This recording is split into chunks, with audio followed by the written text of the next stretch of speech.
ዳዊት አይቀልድም በፕሬዘንስ። አንድ እረኛ ምሳ ድርስ ተብሎ ጦር ሜዳ ሄዶ ለወንድሞቹ ምሳ ከሰጠ በኋላ ያለውን የእስራኤልን ቻሌንጅ አይቶ እኔ ገጥመዋለሁ ያለ ትንሽ ብላቴና ልጅ ይሄው እንከተባለ ገጠመ። ጎልያድን የገደለ ቀን ሳኦል ሺህ ገደለ፣ ዳዊት ግን 10 ሺህ ገደለ ተባለ። ሴሌብሪቲ ሆነ፣ ከንጉስ በለጠ። ምን ብሎ ነው ጎልያድን የጣለው? አንተ በተገዳደርከው በእስራኤል ቅዱስ በእግዚአብሔር ስም መጣባሃለሁ ብሎ ነው። በእግዚአብሔር ስም ጎልያድን እንዳሸነፈ አይረሳም። ቤርሳቤ የምትባል ሴት ጋር ገባ፣ ጦር ሜዳ ሳይሄድ። ቤርሳቤ ጋር ከገባ በኋላ ከዛ አረገዘች፣ ባሏን አስገደለ። ትዝ ይላችኋል። መጨረሻ ላይ ነብዩ ሲመጣ አንተን ብቻ በደልኩ ነው ያለው። he didn't even care ለሰው ከሱ ጋር ያለው ነገር። ከዛም ተቀላጭ ቅዱሱ መንፈስ ከኔ ላይ አትውሰድብኝ። ዋና ፎከሱ ማለት ነው አድሚት አረጋለሁ፣ ጥፋቴን አምናለሁ፣ ግን እባክህ በዚህ ጥፋቴ አትሂድብኝ።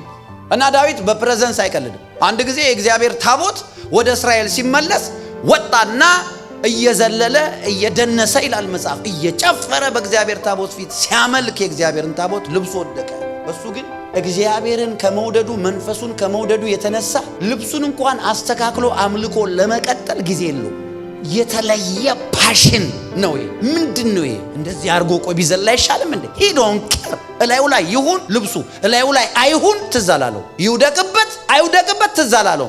አይ ቲንክ መጨረሻ ላይ ነው የተገለጠለት ብዬ ነው ማምነው። ለምን መሰላችሁ? መንፈስ ቅዱስ ያሰክራል። የሰከረ ሰው ኮቱን ረስቶ ነው ወደ ቤቱ የሚሄደው። አያችሁ፣ የእግዚአብሔር ፕሬዘንስ ወደ እስራኤል ሲመለስ ካቦድ ሲሆን፣ ግሎሪ ሲመለስ፣ በግሎሪ ፊትማ እንዴት ነው ኖርማል የምትሆን? ለዳዊት የእግዚአብሔር ፕሬዘንስ ኖርማል ነገር አይደለም። ዳዊት እንደዛ ያመለከ አያውቅም። ምርቃኑን ይሁን መጨረሻ ነው ያወቀው። እንዴ አለች ሚስቱ። ተዛትላችሁ ሚልኮል እኮ ሚስቱ ነች። ምን ሆነ ነው የእስራኤል ንጉስ በእስራኤል ቆነጃጁት ፊት እንደዚህ ሆናል እንዴ? አሁን ከሆንኩለት በላይ እሆንለታለሁ። ለኔ በሱ የሚመጣብኝ ሰው ጠላቴ ነው። ስሚ ከአባትሽ ያስተርፈኛል።